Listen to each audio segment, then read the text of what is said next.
내 구주 예수를 더욱 사랑해 엎드려 비는 말 들으소서. 내 진정손이 내 구주 예수를 더욱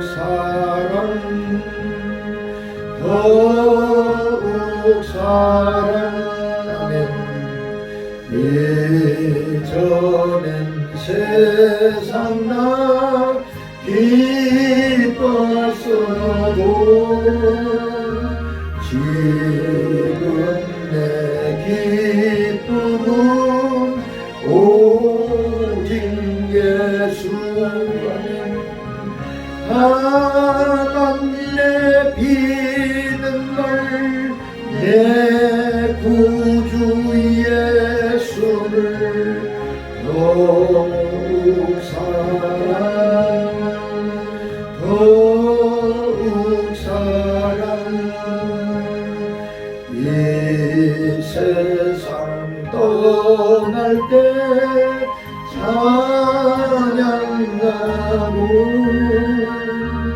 숨질 때 하는 말 이것일세. 아멘. 주여 하나님의 비는 말 내 구주 예수를 더욱 사랑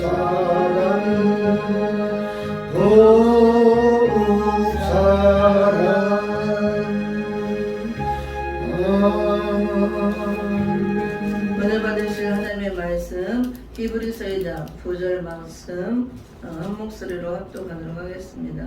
시작. 오직 우리가 천사들보다 잠깐 동안 못하게 하심을 입은 자 곧 죽음의 고난받으심을 인하여 영광과 존귀로 안쓰신 예수를 보니 이를 행하심은 하나님의 은혜로 말미암아 모든 사람을 위하여 죽음을 맛보려 하심이라. 말씀의 제목은 죽음을 맛보러 오신 예수님.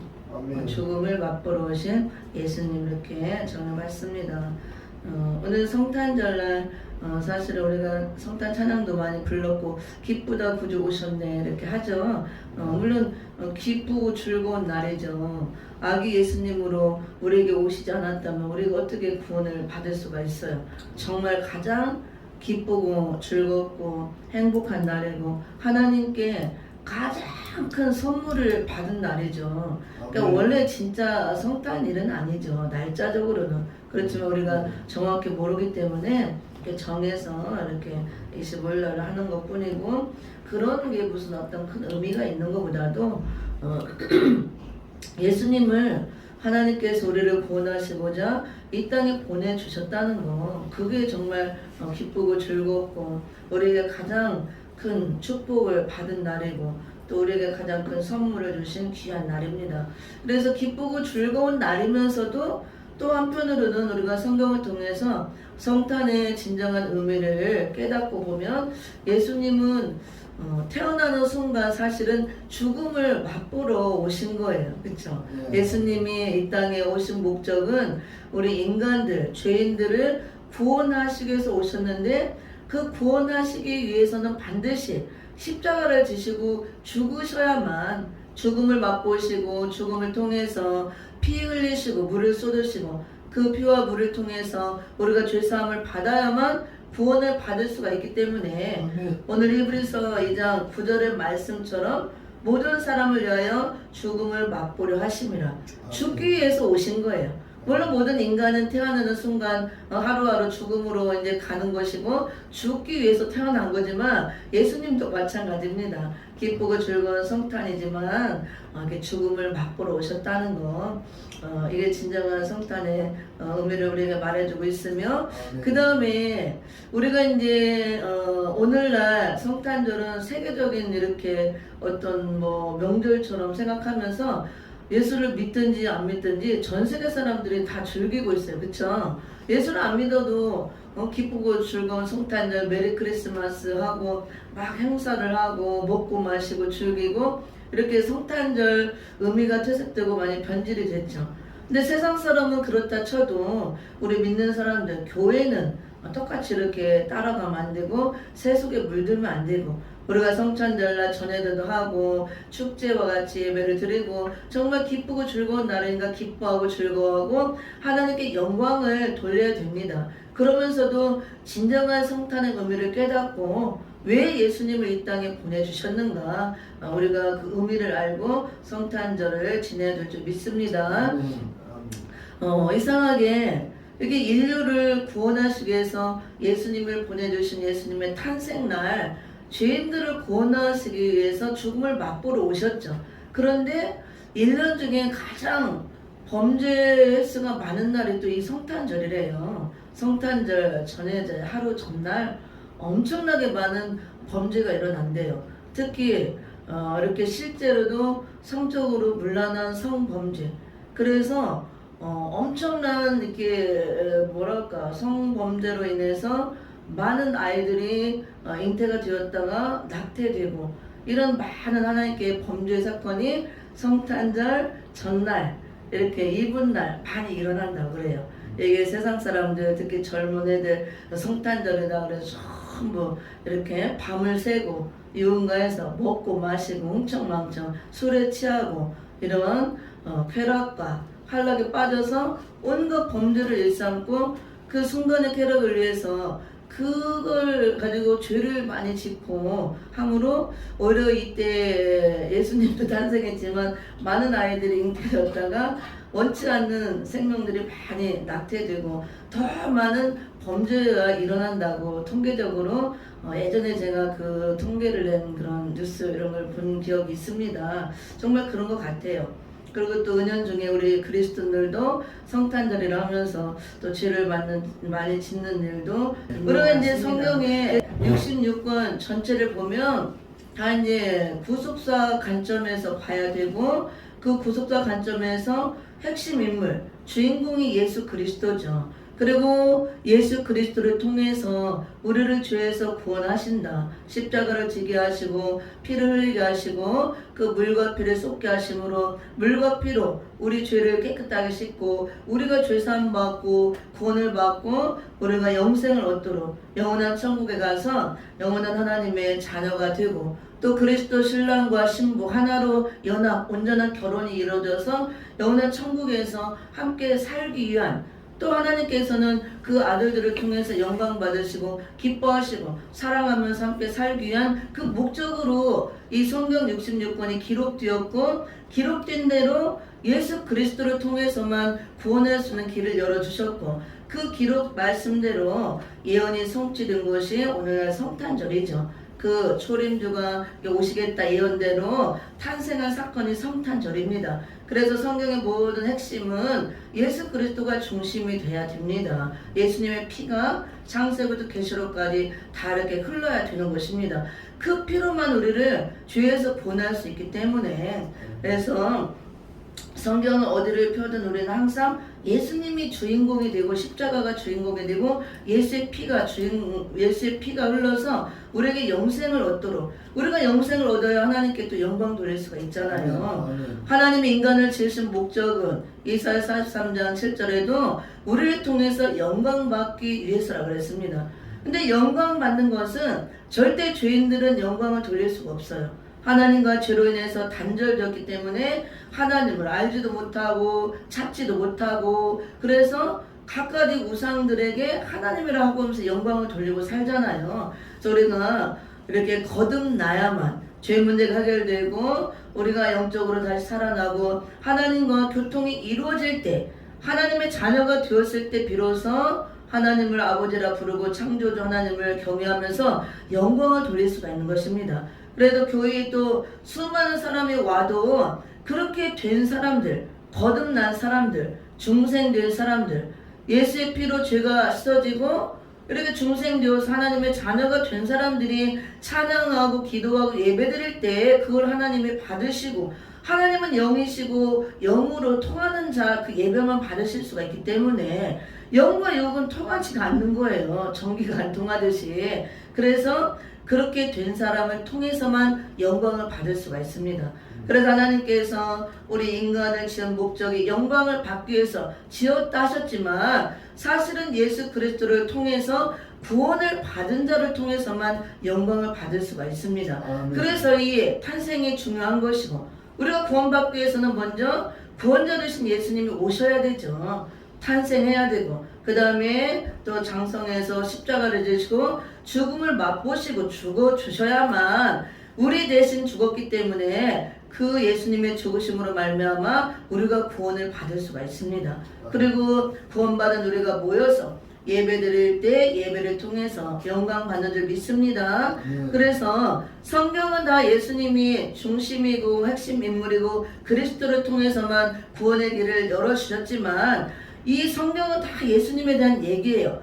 구약은 다 예언이죠. 그 다음에 이제 신약은 예언대로 성취되어진 사건들, 그 신약과 구약 합치면은 초림과 재림, 그 다음에 다시 오실 예수, 오신 예수, 다시 오실 예수, 예수님이 다 중심이 됩니다. 구약은 예언이고 신약은 성취. 그 다음에 예수님은 한 분이지만 초림과 재림으로 나눠서 구원이 완성되어지는 걸 보여주고 있습니다. 예수님은 한 분이지만 반드시 초림으로 오시고 초림으로 오실 때는 아기 예수님으로 오셔서 십자가 지시고 죽으시고 우리를 구원하실 것을 말씀해 놓으셨고 그 다음에 그 예수님이 다시 이제 재림으로 오셔서 우리를 온전히 이제 신부 준비된 자를 이렇게 영접해서 온전하게 혼인을 해서 구원을 완성할 것을 기록해 놓은 말씀이 성경 66권이고 그래서 모든 66권의 그 중심 인물은 예수 그리스도가 중심 인물이 됩니다.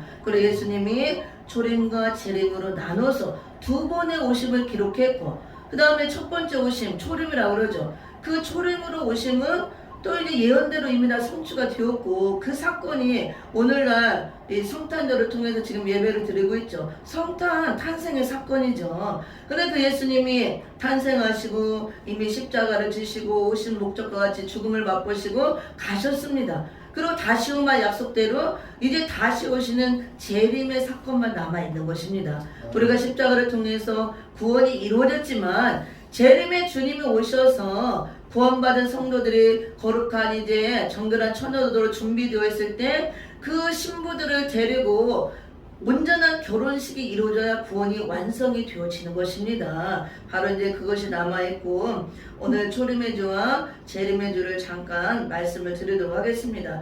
예수님은 반드시 한 분이지만 초림으로 오시고 재림으로 오시고 초림의 사건은 이미 있었습니다. 그래서 우리가 예수 그리스도의 오늘 성탄절 맞아서 탄생에 대한 말씀을 전하는데요. 탄생의 비밀이 세 가지가 있죠. 우리가 잘 알고 있습니다. 예수님의 탄생의 비밀 세 가지가 나와야 되는데요. 마태복음 1장 그 18절부터 23절까지 쭉 보면은 예수님의 탄생의 비밀이 세 가지가 나옵니다. 첫째로 성령으로 잉태되어서 오셔야 됩니다.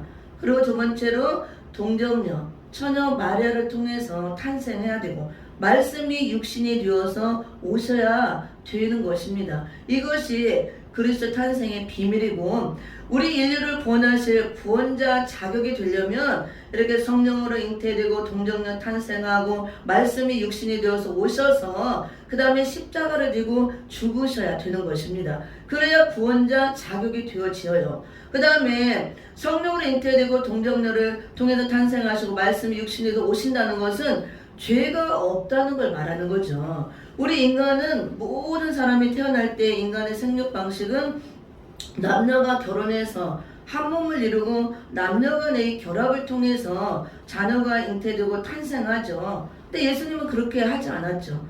처녀, 결혼하지 않은 마리아를 통해서 성령으로 하나님의 능력으로 잉태가 되어서 탄생이 되었습니다. 이건 예수님은 죄가 하나도 없으신 분, 거룩하신 분이라는 증거가 되고 죄인들을 구원하려면 죄가 하나도 없으신 분이 돼야 죄인을 구원할 수 있는 자격이 되는 것입니다.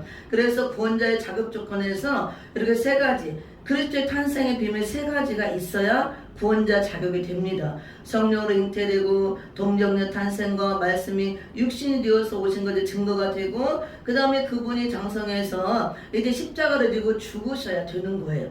이게 비밀로 기록되었고 이대로 다 이루어졌잖아요. 근데 오늘날 수많은 이단들은 내가 예수다, 내가 그리스도다, 내가 구원자다, 하나님이다 많이 있잖아요. 우리나라도 엄청 많이 있죠. 그런데 말씀을 우리가 조금만 알면 전혀 미혹받을 수가 없는 거예요. 이게 이런 자격 조건이 되는 사람이 아무도 없잖아요. 인간 중에는. 전부 다 부모님을 통해서 어머니 아버지를 통해서 물론 예수님도 육신적인 어머니 아버지가 있었지만 우리처럼 인간도 이렇게 결혼해서 인간의 생육 방식을 통해서 오지 않았잖아요. 그렇기 때문에 인간 누구도 예수님 대신 구원자 자리에 있을 수 없다는 것이 분명하게 기록되어 있습니다. 이런 말씀을 분명하게 정확하게 우리 교회들이 성도들에게 가르치고 이거를 각인을 시킨다면 우리가 말씀을 조금만 알아도 이단에 빠질 수가 없는 것입니다. 애들은 기본적인 거, 기초적인 것부터 잘못 가르쳤기 때문에 많은 이단에 빠진 적이 있습니다. 그 다음에 우리가 이제 그리스도의 탄생의 비밀을 한번 거기 읽어봅니다. 다 아는 거지만 마태복음 1장 18절부터 한번 읽어볼게요.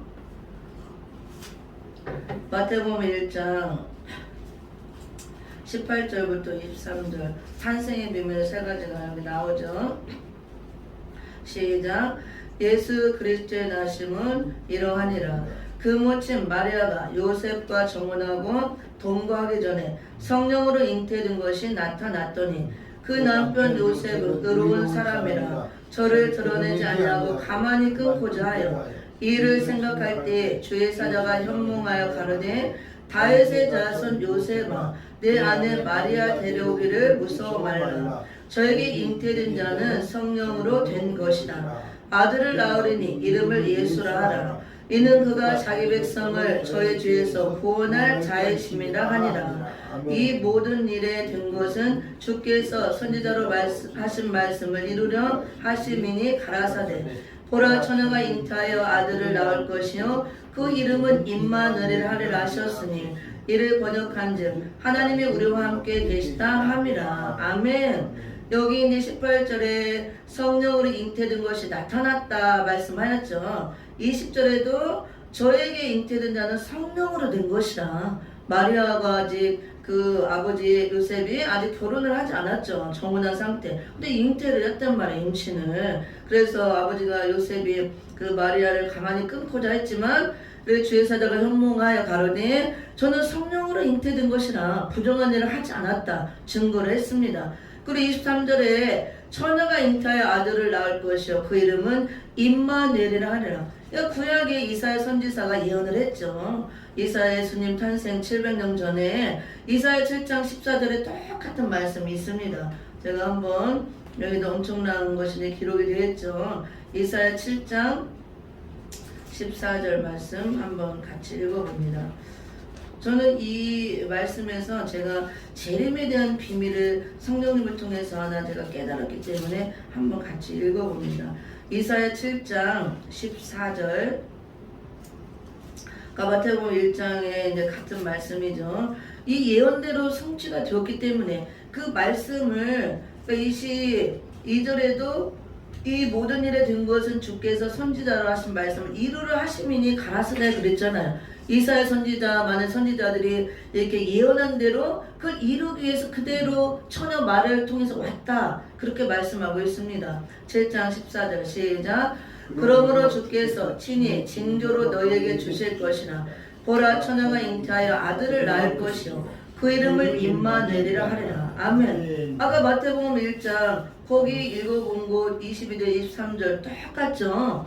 그래서 저는 정말 놀랍다. 하나님 말씀이 예수님이 오시기 전 700년 전 주전 700년 750년 전 이렇게 하는데 700년 전에 이사야 선지자를 통해서 예수님 오실 것을 예언하셨죠. 물론 다른 것도 있지만 미가서도 있고 다른 것도 많이 있지만 예언하신 말씀 그대로 1.1획도 변함없이 그대로 성취가 되었잖아요.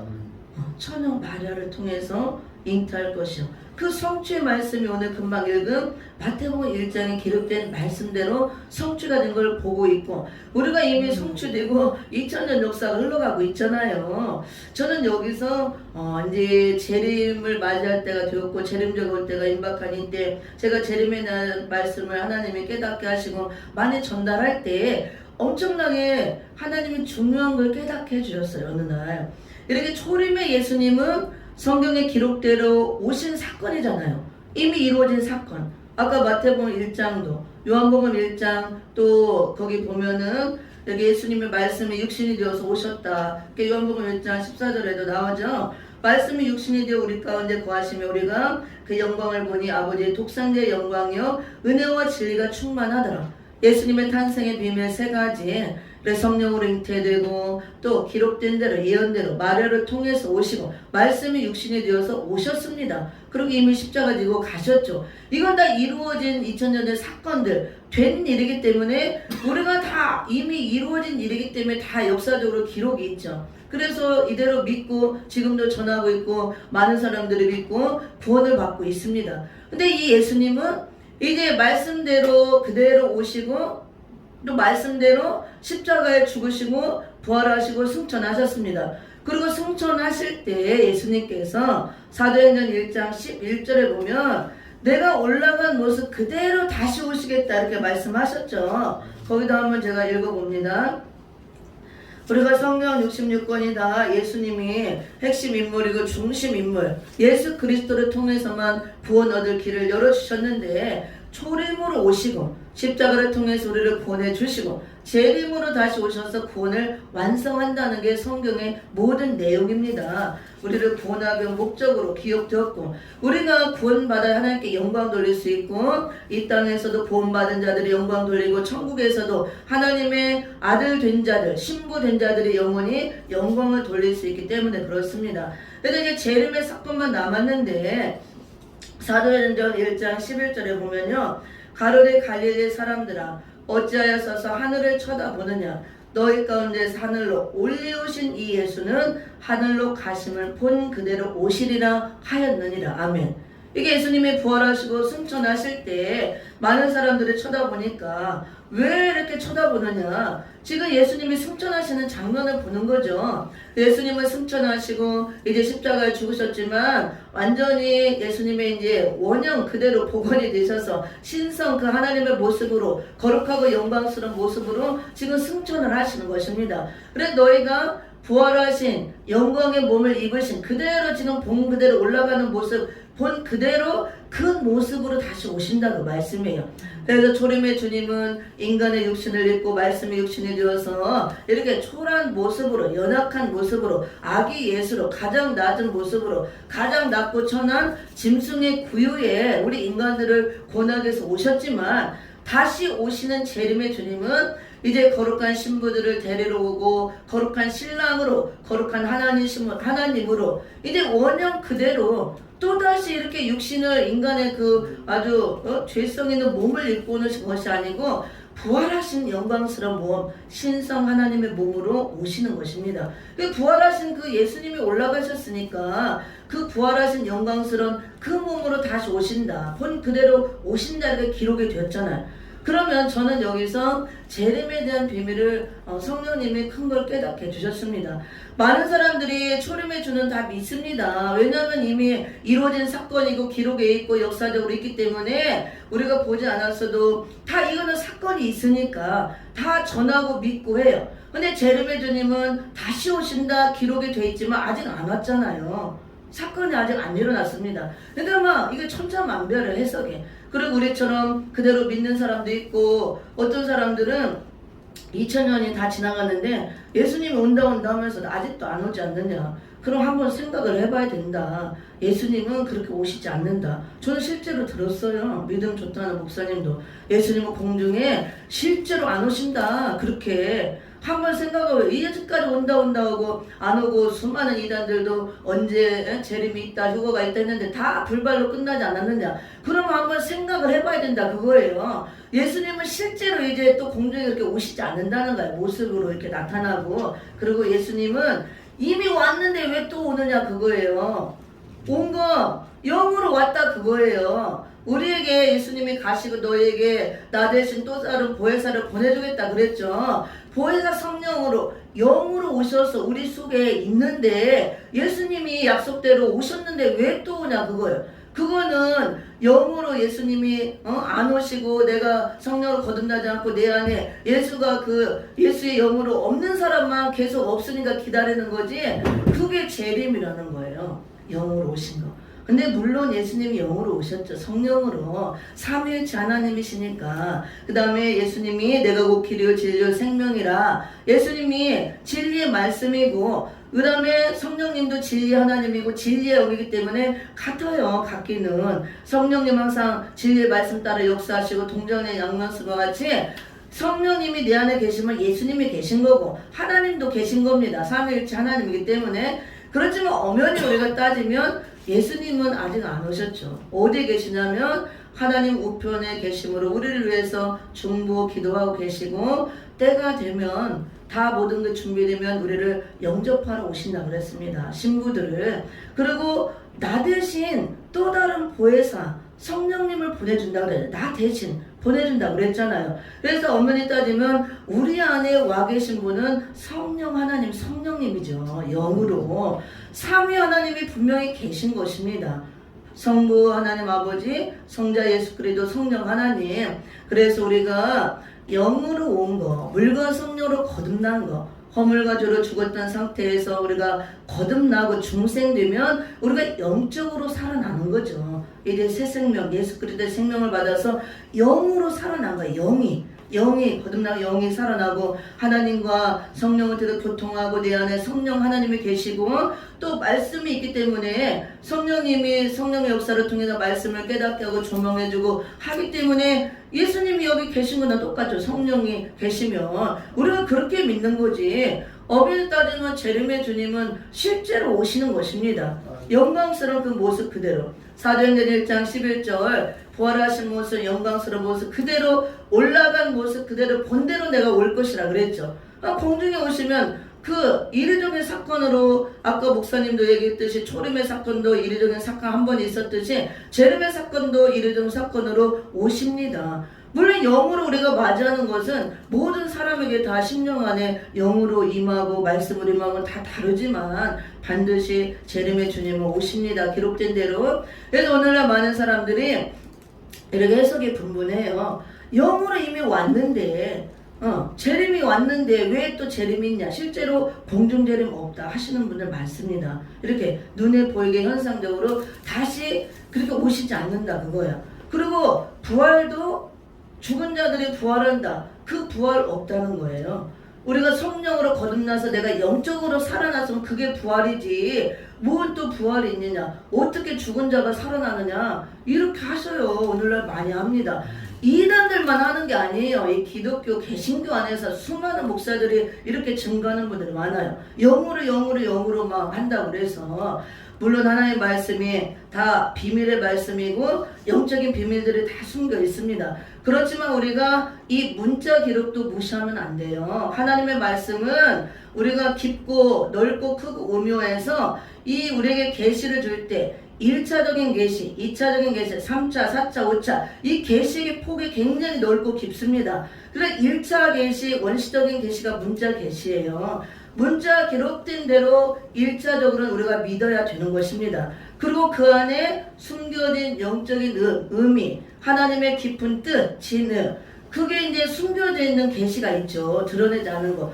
그것도 깊이가 달라서 한 문장에 2차적으로 3차적으로 4차적으로 한 문장으로 이 계시가 드러나는 게 다릅니다. 초림을 통해서 계시되어지는 거 한 문장을 통해서 같은 문장인데 초림과 재림이 또 이런 비밀이 들어있는 거. 근데 그거는 말씀을 깨닫는 그 믿음의 척도에 깨달음의 그 척도에 따라서 다르는 거예요. 나오는 것이.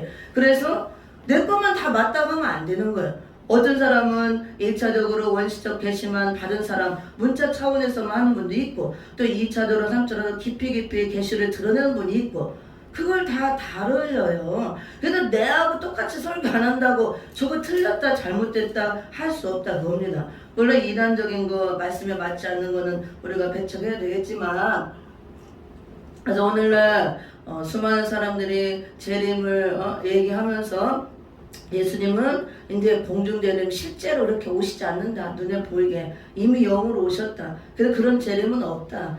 그리고 지금까지 안 오는 거 보면 우리가 한번 생각해봐야 되지 않느냐. 그리고 또 부활 없다 그거예요. 영으로 부활했는데 왜 또 부활을 하느냐. 이렇게 하시는 분이 많이 있습니다. 그래서 제가 이렇게 재림에 대한 증거하면서 기도를 했어요. 하나님, 그럼 그게 맞는 거 이게 맞는 거 어떻게 된 거예요? 하나님은 예수님은 올라가신 모습 그대로 본대로 온다고 기록이 됐는데 이게 뭐예요? 그럼 그 사람들은 이것도 막 다 영으로만 해석해요. 그래서 올라가신 모습 그대로 온다 그게 이게 아니라는 거예요. 그럼 뭐 어떻게 설명해야 돼요? 그래서 제가 어느 날 기도하는데 성령님께서 이사야 7장 14절을 딱 이렇게 증거할 때 갑자기 번쩍하는 깨달음을 주는 거예요. 이사야 7장 14절 금방 읽어봤죠. 보라 처녀가 잉태하여 아들을 낳을 것이요 그 이름을 임마누엘 하리라. 예수님 오시기 전에 700년 전에 이사야 선지자를 통해서 이렇게 예언이 됐죠. 그대로 기록됐습니다. 이 예언은 반드시 성취될 때가 있습니다. 예수님이 구약에 예언되고 신약의 성취로 이루어졌는데 오늘 마태복음 1장 본문 말씀이 이 예언이 성취된 말씀이에요. 그러면 1장의 본문 말씀에 예수님이 어떻게 오셨어요? 이사야 7장 14절 예언에 기록된 그대로 오셨죠. 보라 처녀가 잉태하여서 아들을 낳으리니 그를 임마누엘 하리라. 그래서 그 말씀을 이루려 하시름이라 말씀처럼 오늘 마태복음 1장 거기 18절부터 22절 3절 쭉 보면은 처녀가 아들을 낳으리니 이름을 임마누엘 하리라. 처녀가 잉태하여 그대로 똑같이 나왔죠. 이것은 22절에 보니까 이 모든 일에 된 것은 주께서 선지자로 하신 말씀을 이루려 하심이니라 가라사대.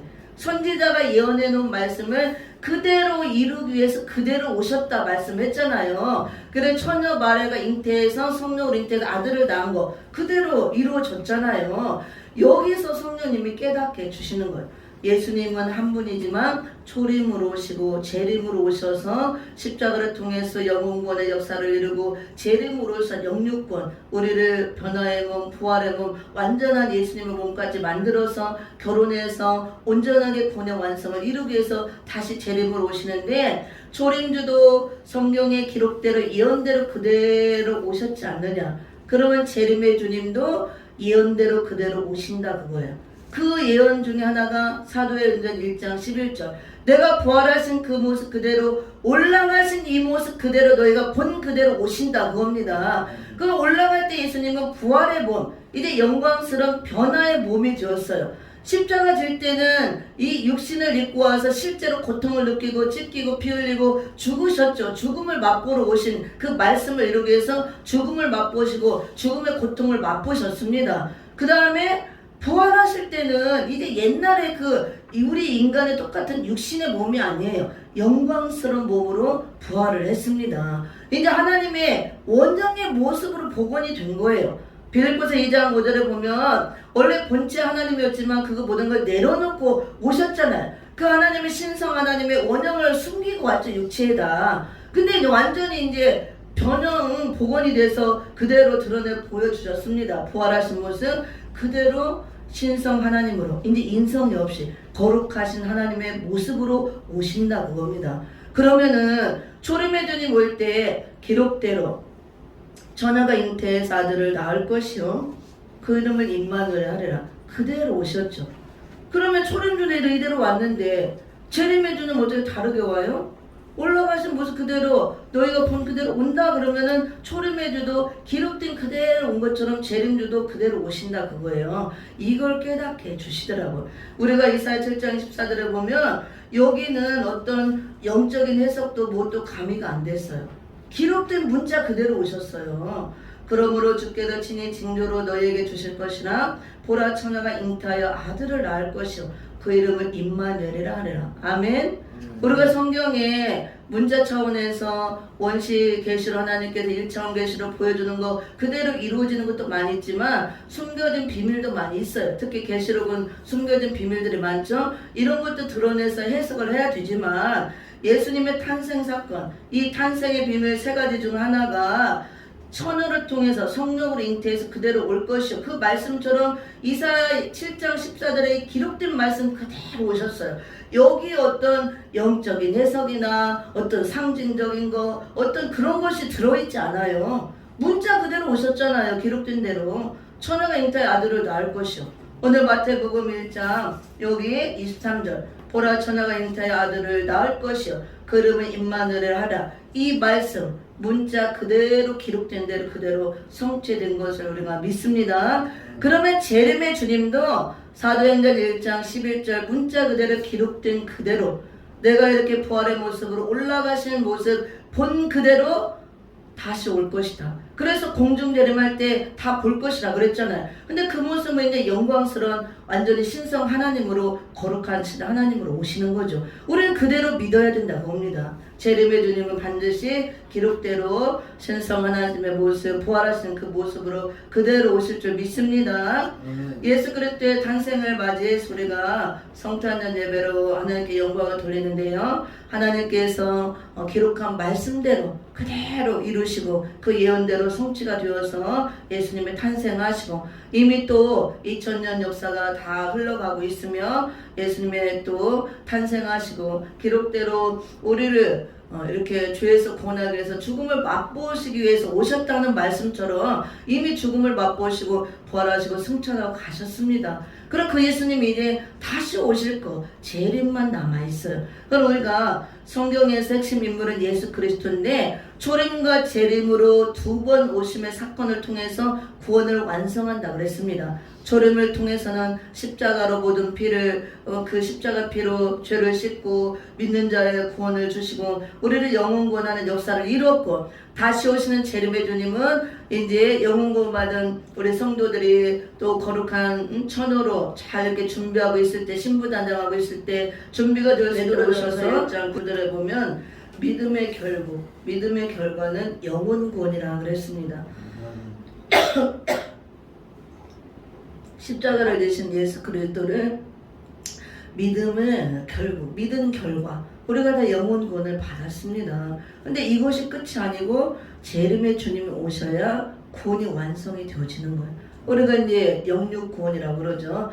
이 육체로 구원받는 것이 아니고 우리 몸이 살아서 재림의 주를 맞이할 자, 공중 들림받을 자들은 변화의 몸으로 예수님의 그 부활하신 몸처럼 영광스러운 몸 다시 썩지 않고 죽지 않고 살아서 가는 자는 변화체를 입고 변화가 되는 것이고 죽은 자는 이제 부활을 하는 것입니다. 그래서 1장 13절부터 16절을 봅니다. 13절부터 16절 시작. 촛대 사이에 인자 같은 이가 발에 끌리는 옷을 입고 가슴에 금띠를 띠고 그 머리와 털의 이가 흰 양털 같고 눈 같으며 그의 눈은 불꽃 같고 풀무에 단련한 빛난 주석 같고 그의 음성은 많은 물소리 같으며 그 오른손에 7별이 있고 그 입에서 좌우에 날성금이 나오고 그 얼굴은 해가 힘있게 비치는 것 같더라. 아멘. 여기는 재림의 주님의 모습을 잘 보여주고 있는 내용의 말씀입니다. 아까도 제가 얘기했지만 우리가 반드시 알아야 될 것이 예수를 믿는 목적, 우리 하나님 믿는 목적은 구원을 얻기 위함이에요. 그렇죠? 구원받아서 천국 가서 영원히 하나님과 함께 살기 위해서 살아가면서 그리고 하나님께 영광 돌리기 위해서 하나님은 우리와 함께 살면서 우리에게 찬송받고 영광받기 위해서 그 목적에 다른 게 없습니다. 근데 우리가 구원받는 길은 오직 예수 그리스도를 통해서만 예수님이 십자가에 죽으셨기 때문에 피 흘리셨기 때문에 예수님의 피는 거룩하고 흠이 없는 보배로운 피라고 그랬어요. 우리 모든 인간은 다 더러운 죄인의 피가 흐르잖아요. 근데 누구도 인간은 구원할 수가 없고 예수님만이 구원할 수가 있습니다. 그 피가 거룩하고 깨끗한 보배로운 피이기 때문에 우리 죄인의 피를 깨끗하게 해서 구원하는 거죠. 예수를 믿어야만 우리가 구원받고 그 피로만 죄를 씻을 수가 있습니다. 그리고 예수님은 우리를 구원하기 위해서 오시는데 초림과 재림 두 번으로 초림의 사건은 이미 성경의 기록대로 예언이 성취되었고 이루어졌습니다. 그 예수를 전하오신까지 믿었고 이제 약속대로 재림만 남아있습니다. 근데 예수님은 오셔서 초림으로 오셔서 영혼 구하는 일을 하시고 사역하셨고 재림으로 오셔서 또 재림의 주님을 통해 할 일이 있어요. 구원을 완성하고 천년왕국을 또 이루어서 이렇게 우리와 함께하기 위해서 오는 건데 그래서 분명하게 성경에는 기록되어 있습니다. 어렵지도 않아요. 우리가 말씀을 조금 알면 예수님이 이렇게 두 번의 오심이 다 예언되어 있고 그대로 성취가 되어지고 앞으로 될 것인데 초림의 주님은 어떻게 오시고 어떤 일을 하시고 어떻게 죽으시고 어떤 결과를 낳고 재림의 주님은 어떻게 오시고 또 어떤 결과를 낳고 나와 있습니다. 오늘 계시록 1장 13절 16절에는 다시 오는 말 약속대로 다시 오시는 재림의 주님의 모습에 대해서 잘 보여주고 있죠. 재림의 주님은 또다시 인간들을 죄인들을 구원하러 오는 게 아니에요. 히브리서 9장 28절처럼 다시 이제 두 번째 오시는 주님은 죄와 상관없이 죄인들을 위해서 오는 것이 아니고 이제 하나님의 원형 그 모습, 신성 하나님 거룩한 그 모습으로 의인들을 데리러 오는 거예요. 의인들, 신부된 자, 알고게 된 자, 의인들을, 신부들을. 그리고 죄인은 심판하고 멸하러 오시는 거예요. 두 번째 오시는 주님은. 초림의 주님은 모든 죄인들을 위해서 오신 겁니다. 죄인들을 구원하기 위해서 십자가에서 죽음을 맛보기 위해서 성취가 되었고 다시 오시는 재림의 주님은 이제 죄와 상관없는 안전하신 하나님으로 죄인들을 심판해서 멸하고 그 다음에 의인들을 부르러 오는 거예요. 의인이 된 자, 신부된 자들. 그래서 계시록 1장 그 다음에 13절 16절 같이 완전히 여기는 인성이 없는 거예요. 신성 거룩하신 하나님 엄위하신 심판주의 모습으로만 오시는 걸 보여주고 있습니다. 이렇게 촛대사의 인자 같은 이 발에 끌리는 옷 대제사장의 옷과 왕복을 타는 거죠. 만왕의 왕으로 오시기 때문에 영원한 대제사장의 신분과 만왕의 왕의 신분으로 오기 때문에 발에 끌리는 옷과 가슴에 금띠를 띈 것은 제사장 제pon과 제사장의 그 제복과 왕복을 보여주는 것입니다. 머리에 털의 희기가 흰 양털 같고 예수님의 흰 그 순결함과 거룩함을 보이는 것이죠. 눈 같으며 그 다음에 그의 눈은 불꽃 같고 전지전능하시고 온 세계를 두루 통찰하시고 감찰하시는 불꽃 같은 여호와의 눈에 그 심판주의 눈을 갖고 오시는 것입니다. 발은 풀매 달려난 빛난 주석 같고 풀매 달려난 빛난 주석 같은 발로 밟아서 심판한다 그랬잖아요. 포도주 틀에 밟아서 심판한다. 심판주의 엄미하신 그 심판주의 발의 모습을 보이고 음성은 많은 물소리를 갖고 또 다른 곳은 큰 물소리 엄미하시고 웅장하신 심판주의 그 음성을 많은 물소리를 갖다 큰 물소리를 갖다 표현하는 것입니다. 오른손에 7뼈를 붙들고 이렇게 입에서는 날성검 입의 검으로 심판한다. 계시록 다 19장 20절에 다 나오죠. 21절에도 심판으로 오셔서 입에서 그 나오는 날성 검으로 다 심판할 것이다. 얼굴에가 비치는 해가 힘있게 비치는 것 같더라. 예수님께서 그 의로 치료의 강세는 바로 의로운 태양이고 예수님께서 태양이기 때문에 심판주의 모습 완전한 하나님의 신성하고 거룩하신 그 모습을 보이는 거예요. 이 죄인들을 위해서 또 오는 게 아니고 의인이 된 자를 부르러 오기 때문에 이게 재림의 모습입니다. 그 다음에 우리 신부된 자들은 신랑으로 신부를 데리러 오지만 준비하지 못한 자들, 구원받지 못한 자들은 이렇게 심판들 오시는 심판들에게 심판을 받는 것입니다. 이제 악인들, 죄인들은 멸하러 오기 때문에 다시 오시는 재림의 주님은 그 다음에 이사야 53장만 읽어보고 마칩니다. 초림의 주님은 어떻게 오셨냐? 우리가 너무나 잘 알고 있죠. 너무나 성경에서 대조적으로 극명하게 초림주와 재림주의 모습을 잘 보여주고 있고 사역도 잘 보여주고 있습니다. 이사야 53장